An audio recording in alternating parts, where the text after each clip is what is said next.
Young tiger NTR నటించిన యమదొంగ సినిమాతో తెలుగు ప్రేక్షకులకు దగ్గరయింది హీరోయిన్ మమతా మోహన్ దాస్. ఈ సినిమాలో నెల్లూరు యాసలో నటించి మెప్పించింది. అలాగే మలయాళంలో వరుస సినిమాలు చేస్తూ బిజీగా ఉంటుంది. ప్రస్తుతంలో తమిళంలో విజయ్ సేతుపతి నటించిన మహారాజా సినిమాలో కీలక పాత్ర పోషించింది. ఈ మూవీ జూన్ 14న రిలీజ్ కానుంది.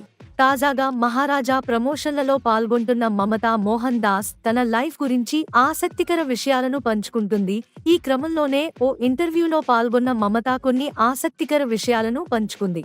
అందువల్లే తమిళం, తెలుగు భాషల్లో మూవీస్ చేసే అవకాశం వచ్చింది. మలయాళీ ప్రేక్షకులు నాకు ఎప్పుడూ అండగా ఉన్నారు. బాలీవుడ్ నటుడు పంకజ్ త్రిపాఠి, గౌరీ ఖాన్ వంటివారు నాపై ప్రశంసలు కురిపించారు అంటూ చెప్పుకొచ్చింది. అలాగే డేటింగ్ రూమర్స్ పై స్పందిస్తూ, తల్లో లాస్ ఏంజల్స్ లో ఉన్నప్పుడు ఒకరిని ప్రేమించాను. కానీ మా రిలేషన్ ఎక్కువ కాలం నిలవలేదు. జీవితంలో రిలేషన్ ఉండాలి. దానివల్ల వచ్చే ఒత్తిడిని మాత్రం నేను కోరుకోవడం లేదు.